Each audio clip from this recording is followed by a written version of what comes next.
Hi welcome back to Jyothi YouTube channel. ಇವತ್ತು ನಾನು ನಿಮ್ಗೆ ತೋರಿಸ್ತಾ ಇರೋ ರೆಸಿಪಿ ಮೈಸೂರು ಬೋಂಡ ಅಥವಾ ಗೋಳಿ ಬಜಿ ಅಂತ ಕೂಡ ಕರೀತಾರೆ. ಯಾರಿಗಿಷ್ಟ ಇಲ್ಲ, ಸೂಪರ್ ಆಗಿರುತ್ತೆ. ನಾನು ಇದನ್ನ ಯಾವ ರೀತಿ ಮಾಡೋದಂತ ತೋರಿಸ್ತೀನಿ, ನೋಡ್ಕೊಂಬರೋಣ. ಮೊದಲಿಗೆ ಒಂದು ಬೌಲ್ ತೊಗೊಂಡಿದ್ದೀನಿ. ಆ ಬೌಲಲ್ಲಿ ನಾನು ಒಂದು ಬೌಲ್ ಆಗಷ್ಟು ಮೊಸರು ತೊಗೊಂಡಿದ್ದೀನಿ. ಆ ಮೊಸರಿಗೆ ಒಂದು 2 ರಿಂದ 3 ಟೀ ಸ್ಪೂನ್ ಆಗಷ್ಟು ಅಡುಗೆ ಎಣ್ಣೆ ಹಾಕೊಂಡಿದ್ದೀನಿ. ಹಾಗೆ ಸ್ವಲ್ಪ ರುಚಿ ತಕ್ಕಷ್ಟು ಉಪ್ಪು, 1 ಇಂಚಷ್ಟು ಸೋಡಾ, ಅಡುಗೆ ಸೋಡಾ, ಹಾಗೆ 1 ಟೇಬಲ್ ಸ್ಪೂನ್ ಆಗಷ್ಟು ಸಕ್ಕರೆ ಯೂಸ್ ಮಾಡ್ತಾ ಇದ್ದೀನಿ. ಸಕ್ಕರೆ ಯೂಸ್ ಮಾಡೋದು ಯಾಕೆ ಅಂದರೆ ಹಿಟ್ಟು ಚೆನ್ನಾಗಿ ಫರ್ಮೆಂಟ್ ಆಗಲಿ ಅಂತ, ಹಾಗೆ ಬಜ್ಜಿ ಕಲರ್ ಕೆಂಪಗೆ ಚೆನ್ನಾಗಿ ಬರಲಿ ಅಂತ. ಇವಾಗ ಆ ಮೊಸರನ್ನ ನಾವು ಚೆನ್ನಾಗಿ ಮಿಕ್ಸ್ ಮಾಡ್ಕೊಳ್ಳೋಣ. ಒಂದು ವಿಸ್ಕ್ ಯೂಸ್ ಮಾಡ್ತಾ ಇದ್ದೀನಿ.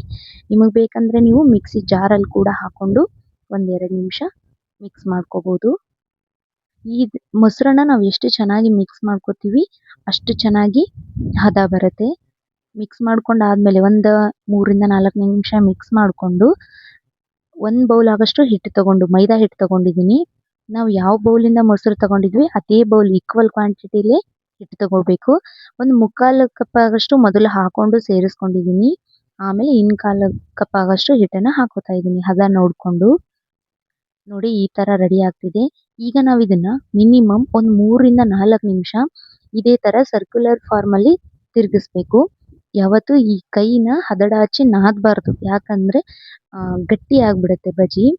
ಈ ಥರ ಸಾಫ್ಟಾಗಿ ತಿರುಗಿಸ್ಬೇಕು. ನೋಡಿ ಹದ ಈ ಥರ ಇರಬೇಕು. ಈ ಥರ ಸರ್ಕ್ಯುಲರ್ ಫಾರ್ಮಲ್ಲಿ ತಿರುಗಿಸ್ತಾ ಇದ್ದರೆ ಹಿಟ್ಟು ಹದ ಚೆನ್ನಾಗಿ ಬರುತ್ತೆ. ಎಷ್ಟು ಹದವಾಗಿ ಬರುತ್ತೆ ಬಜ್ಜಿ ಅಷ್ಟು ಚೆನ್ನಾಗಿ ಬರ್ತವೆ. ನೋಡಿ ಹಿಟ್ಟಿನ ಹದ ಈ ರೀತಿಯಾಗಿರಬೇಕು. ಇದನ್ನ ಮಿನಿಮಮ್ ಒಂದು ಅರ್ಧ ತಾಸು, ಮ್ಯಾಕ್ಸಿಮಮ್ ಅಂದರೆ ಒಂದು 2 ತಾಸು ನೀವು ನೆನೆಯಕ್ಕೆ ಇಡಬೇಕು. ಕಂಪಲ್ಸರಿ ನೆನೆಯಕ್ಕೆ ಇಡಲೇಬೇಕು, ಮಿನಿಮಮ್ ಅರ್ಧ ತಾಸಾದರೂ. ಈಗ ಆ ಹಿಟ್ಟಿಗೆ ಸೇರಿಸ್ಕೊಳ್ಳೋಕ್ಕೆ ನಾನು ಹಸಿ ಕೊಬ್ಬರಿನ ಸಣ್ಣದಾಗಿ ಕಟ್ ಮಾಡಿ ಇಟ್ಕೋತಾ ಇದ್ದೀನಿ. ಹಸಿ ಕೊಬ್ಬರಿ ಆದ್ರೇ ಟೇಸ್ಟ್ ಚೆನ್ನಾಗಿರುತ್ತೆ. ಎಷ್ಟಾಗುತ್ತೋ ಅಷ್ಟು ಸಣ್ಣದಾಗಿ ಕಟ್ ಮಾಡ್ಕೊಳ್ಳಿ. ನಿಮ್ಮ ಹಿಟ್ಟಿನ ಕ್ವಾಂಟಿಟಿ ತಕ್ಕಂಗೆ ನೀವು ಕೊಬ್ಬರಿನ ಹಾಕೋಬೋದು. ನಿಮ್ಗೆ ಜಾಸ್ತಿ ಇಷ್ಟ ಅಂದರೆ ಜಾಸ್ತಿ ಹಾಕ್ಕೊಳ್ಳಿ. ಒಂದು 3 ಹಸಿಮೆಣಸಿನ್ಕಾಯಿನ ಸಣ್ಣದಾಗಿ ಕಟ್ ಮಾಡಿ ಇಟ್ಕೋತಾ ಇದ್ದೀನಿ. ಹಾಗೆ ಒಂದು ಅರ್ಧ ಇಂಚ್ ಆಗಷ್ಟು ಹಸಿ ಶುಂಠಿನ ಚಿಕ್ಕದಾಗಿ ಕಟ್ ಮಾಡ್ಕೋತಾ ಇದ್ದೀನಿ. ಶುಂಠಿ ಮಾತ್ರ ತುಂಬ ಚಿಕ್ಕದಾಗಿ ಕಟ್ ಮಾಡ್ಕೋಬೇಕು. ಹಾಗೆ ಸ್ವಲ್ಪ ಕೊತ್ತಂಬರಿ ಸೊಪ್ಪು ಕಟ್ ಮಾಡ್ಕೋತಾ ಇದ್ದೀನಿ. ಮತ್ತು ಒಂದು ಸ್ವಲ್ಪ ಕರಿಬೇವು ಕೂಡ ಸೇರಿಸ್ಕೋತಾ ಇದ್ದೀನಿ. ಇದಿಷ್ಟನ್ನು ಸೈಡಿಗೆ ಎತ್ತಿಟ್ಕೊಳ್ಳೋಣ. ಇವಾಗ ಗ್ಯಾಸ್ ಸ್ಟವ್ ಆನ್ ಮಾಡಿಬಿಟ್ಟು ಒಂದು ಬಾಣಲೆಗೆ ಇಟ್ಟು ಅದಕ್ಕೆ ಎಣ್ಣೆ ಬಿಸಿ ಮಾಡೋಕೆ ಇಡ್ತಾ ಇದ್ದೀನಿ. ಅಷ್ಟರಲ್ಲಿ ನಮ್ಮದು ಹಿಟ್ಟು ಒಂದು 2 ತಾಸು ನಾನು ನೆನೆಯಕ್ಕೆ ಬಿಟ್ಟಿದ್ದೆ, ನೆನೆದಿದೆ. ಆ ಹಿಟ್ಟಿಗೆ ಕಟ್ ಮಾಡ್ಕೊಂಡಿರೋ ಕೊಬ್ಬರಿನೆಲ್ಲ ಸೇರಿಸ್ಬಿಟ್ಟು ತಿರುಗಿಸ್ತಾ ಇದ್ದೀನಿ. ಈ ಕಡೆ ಎಣ್ಣೆ ಕೂಡ ಕಾದಿದೆ. ಇವಾಗ ನಾವು ರೌಂಡ್ ಶೇಪಲ್ಲಿ ಬಜ್ಜಿನ ಹಾಕಬೇಕಾಗುತ್ತೆ. ಹಿಟ್ಟು ಹದವಾಗಿದ್ದರೆ ನೀಟಾಗಿ ಬಜ್ಜಿ ಬರ್ತವೆ. ನೀವು ಕೈಗೆ ಒಂದು ಸ್ವಲ್ಪ ನೀರು ಹಚ್ಕೊಂಡು ಬಜ್ಜಿ ಹಾಕ್ತಾ ಇದ್ದರೆ ಕೈಗೆ ಒಂಚೂರು ಹಿಟ್ಟು ಹತ್ಕೊಳ್ಳಲ್ಲ, ಬಜ್ಜಿ ಶೇಪ್ ಕೂಡ ಚೆನ್ನಾಗಿ ಬರ್ತವೆ. ನೋಡಿ ಎಷ್ಟು ಚೆನ್ನಾಗಿ ಶೇಪ್ ಕೂಡ ಬರ್ತಾ ಇದ್ದಾವೆ. ಹಾಗೆ ಎಣ್ಣೆಗೆ ಹಾಕಿದ ತಕ್ಷಣ ಹಾಗೆ ಉಬ್ಬಿ ಬರ್ತಾ ಇದ್ದಾವೆ. ಆ ಥರ ಹಿಟ್ಟು ಕಲಸೋ ಹದ ಮತ್ತು ನೆನೆಯಕ್ಕೆ ಇಡುವಷ್ಟು ಟೈಮು ಮತ್ತು ಎಷ್ಟೆಷ್ಟು ಕ್ವಾಂಟಿಟಿಲಿ ಹಾಕಬೇಕು ಇದು ಭಾಳ ಇಂಪಾರ್ಟೆಂಟ್ ಆಗುತ್ತೆ. ಇಲ್ಲ ಅಂದರೆ ಬಜ್ಜಿ ಮೇಲ್ಗಡೆ ಕೆಂಪಾಗಿ ಚೆನ್ನಾಗಿರ್ತವೆ, ಬಟ್ ಒಳಗಡೆ ಮಾತ್ರ ಗಟ್ಟಿ ಗಟ್ಟಿಯಾಗಿರ್ತವೆ. ಮೈದಾ ಸರಿಯಾಗಿ ಬೇಯೋದೇ ಇಲ್ಲ. ಇದನ್ನು ಮೈದಾ ಹಿಟ್ಟಿನಲ್ಲಿ ಮಾಡೋದ್ರಿಂದ ತುಂಬ ಚೆನ್ನಾಗಿ ಬೇಯಬೇಕು ಈ ಬಜ್ಜಿಗಳು.